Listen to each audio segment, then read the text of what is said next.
Good morning বন্ধুরা, সবাই কেমন আছো? আশা করবো ভালো আছো। আর আমি ভালো আছি। সিম কাটছি, সিম না হলে অনেকদিন ধরে ভিডিও দেওয়া হচ্ছে না, ঝামেলায় ভিডিও করা হচ্ছে না। তাছাড়া যে পরিমাণ ভিউজ, ওই হিসেবে ডলারও আসে না, তাই আর ভিডিও দেওয়ারও ইচ্ছে হয় না। চ্যানেলটা প্রায় ছেড়ে দেওয়ার পথেই হুটহাট করে ছেড়েই দেবো, আর ভালো লাগে না। ভিউ না হলে আর ভিডিও করার ইচ্ছেও থাকে না। কেউ কত আবার আছে টেনে টাইমার দিয়ে চলে যায়। তার জন্য আমি এখন আর কারো ভিডিও দেখি না, ছেড়েও দিয়েছি, নিজেও দিই না। ওই শর্টেই শুধু দিয়ে একটা যা হয় হোক। ঘরে বসে বসে একটু একটু কাজ করছি, তেমন কোনো কাজ নেই এখানে। শুধু ঘর টুকগুলো ঝাড় দেওয়া, পরিষ্কার করা, রান্না তো আমার শেষ, সাত সকালে হয়ে যায়। আর রাতে শুধু রুটি আর তরকারি করে শেষ। সারাদিনটা ঘরে বসে বসে আর কি করবো, এগুলোই করি। তো বন্ধুরা, ভিডিওটা দেখতে থাকো। আজকে দুপুরের লাঞ্চ মেনু কি কি ছিল: চিংড়ি সর্ষে দিয়ে, শসা, পাঁপড়, বেগুন ভাজা, আর পেঁয়াজ কলি, বেগুন আলু দিয়ে মাছ রান্না করেছি। যখন পারবে উনি একদিনে সব নিয়ে আসে, আর এগুলো আমাকে রান্না করতে হয়। তো ভিডিওটা অবশ্যই একটা লাইক দিয়ে দেখতে থাকো, শেষে অনেক কিছু জানতে পারবে। আজকে এখানে ডাক্তারের কাছে যাচ্ছি, কি হলো রিপোর্ট অবশ্যই জানাচ্ছি একটু পর।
কানের রিপোর্ট কি এলো তোমাদের বলছি।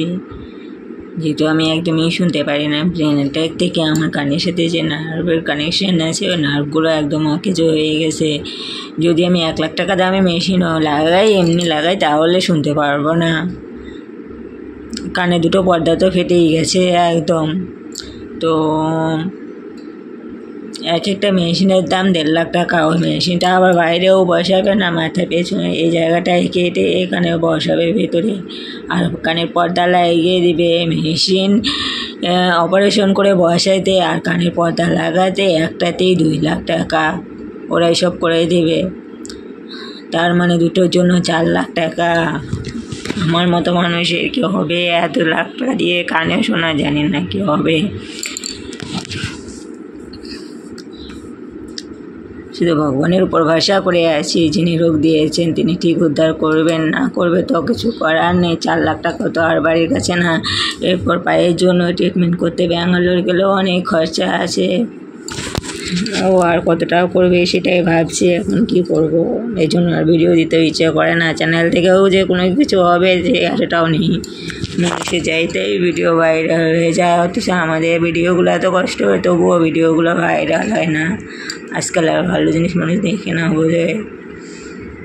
তাও যদি চ্যানেলটা থাকতো তাহলে একটা আশা ছিল, কোনোভাবে জমিয়ে বা লোন নিয়েও করার ইচ্ছে থাকতো, কিন্তু এখন তো সেটাও সম্ভব হচ্ছে না।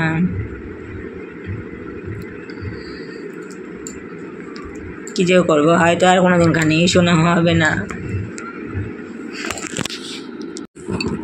আমাদের মতো গরিবদের যে কেন এরকম রোগ ব্যাধি দেয়, কত বড় লোক আছে ওদেরও তো দিতে পারে, তাই না?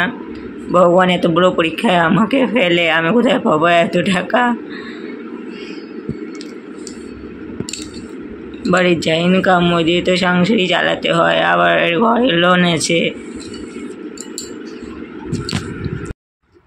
সন্ধ্যায় আলুর চপ ভাজছি, আলু ঝুড়ি করে কেটে পেঁয়াজ দিয়ে বেসন দিয়ে মেখে দারুণ লাগে, কিন্তু অনেকে জানে না এভাবে চপ বানানো।